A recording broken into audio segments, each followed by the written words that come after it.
మాజీ CM YCP అధినేత జగన్పై మరోసారి ఘాటు వ్యాఖ్యలు చేశారు పీసీసీ చీఫ్ ఆయన సోదరి షర్మిల. క్యారెక్టర్ లేని వ్యక్తి క్యారెక్టర్ గురించి మాట్లాడుతున్నారంటూ మండిపడ్డారు. విజయసాయిరెడ్డితో భేటీ విషయాలపైన క్లారిటీ ఇచ్చారు షర్మిల. సొంత మేనల్లుడు మేనకోడలు ఆస్తులను జగన్ దోచేయాలని చూస్తున్నారంటూ విశ్వసనీయత క్యారెక్టర్ అంటే ఇదేనా అని ప్రశ్నించారు. ఆస్తుల వివాదం విషయంలో విజయసాయిరెడ్డికి ప్రెస్ మీట్ పెట్టే ఉద్దేశం లేకున్నా జగన్ ఆయనతో బలవంతంగా ప్రెస్ మీట్ పెట్టించారని, తనకు వ్యతిరేకంగా మాట్లాడించారని చెప్పారు. ఆ రోజు విజయసాయిరెడ్డి చెప్పిన ప్రతి మాట జగన్ రాసిచ్చిందేనన్నారు షర్మిల.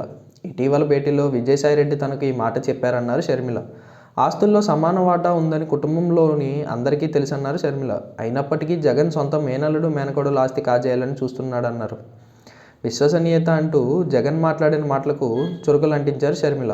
అబద్ధాలు ఆడకూడదంట, విలువలు విశ్వసనీయత ఉండాలట, పిల్లలకు మనం ఏం నేర్పుతున్నాం, ఆలోచన చేయాలట, వెన్నుపోటు పడవకూడదంట అని జగన్ని ఎద్దేవా చేశారు. సాయిరెడ్డి చేత అబద్ధాలు చెప్పించలేదా, ప్రజలను అవే నిజాలను నమ్మించలేదా, సొంత తల్లి మీద స్వార్థం కోసం కేసు పెట్టలేదా, ఆస్తి కోసం ఏదైనా చేయొచ్చు అనుకోలేదా, సొంత చెల్లికి మీరు వెన్నుపోటు పొడిచిన మీకు క్రెడిబిలిటీ ఉందా అంటూ జగన్కు ప్రశ్నల వర్షం కురిపించారు షర్మిల. వైసీపీ 5 ఏళ్ల పాలనలో నాసిరకం మద్యం అమ్మి ప్రజల జీవితాలతో ఆడుకున్నప్పుడే జగన్ క్రెడిబిలిటీ అర్థమైందన్నారు. సొంత చిన్నాన్నను హత్య చేసిన అవినాష్ రెడ్డిని పక్కన పెట్టుకున్నప్పుడే జగన్కు విశ్వసనీయత పోయిందన్నారు. రుషికొండను తొలిచి 500 కోట్లతో ప్యాలెస్ కట్టించినప్పుడే ఆస్తులు కాజేయాలని చూసిన సొంత చెల్లిని అవమానించినప్పుడే విశ్వసనీయత పోయిందన్నారు షర్మిల.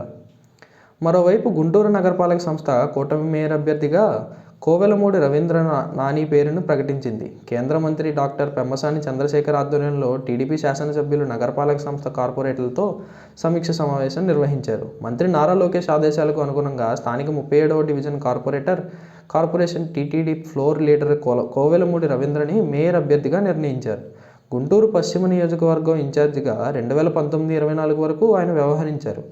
పార్టీని బలోపేతానికి ఎంతో కృషి చేశారు. 2 దశాబ్దాల కాలంలో సాధారణ కార్యకర్త స్థాయి నుంచి మొదలు రవీంద్ర చేసిన సేవలకు పార్టీ హైకమాండ్ గుర్తించింది. మొన్నటి అసెంబ్లీ ఎన్నికల్లో టీడీపీ అభ్యర్థిగా రవీంద్ర పేరు ఓకే అయినట్టు ప్రచారం సాగింది. అయితే సామాజిక సమీకరణాల నేపథ్యంలో గళ్ల మాధవికి ఆ సీటు కేటాయించారు. ఆమె గెలుపుకు తీవ్ర కృషి చేశారు. టీడీపీ జోన్ 5 ఇన్ఛార్జిగా ప్రస్తుతం వ్యవహరిస్తున్నారు. మార్చి 18తో ప్రస్తుత మేయర్ మనోహర్ నాయుడు పదవీకాలం 4 ఏళ్లు పూర్తి కానుంది. మరో ఏడాది ఉండగా ప్రస్తుత మేయర్పై అవిశ్వాస తీర్మానం పెట్టినందుకు కార్పొరేటర్లు సిద్ధమవుతున్నారు.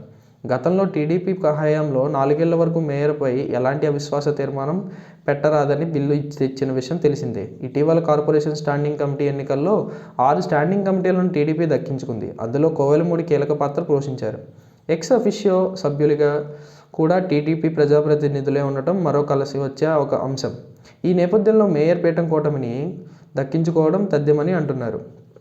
రీసెంట్గా ఏపీలో కీలకమైన నగర కార్పొరేషన్ల డిప్యూటీ మేయర్ పదవులను టీడీపీ దక్కించుకున్న విషయం తెలిసిందే. రేపో మాపో విశాఖ మేయర్ సీటుపై టీడీపీ కన్నేసింది. అక్కడ మేయర్ అభ్యర్థి ఎవరికి కేటాయించాలన్నా దానిపై మంతనాలు జరుగుతున్నాయి. రేపో మాపో దానిపై కూడా ఓ నిర్ణయం తీసుకోవచ్చునన్నది టీడీపీ నేతల మాట.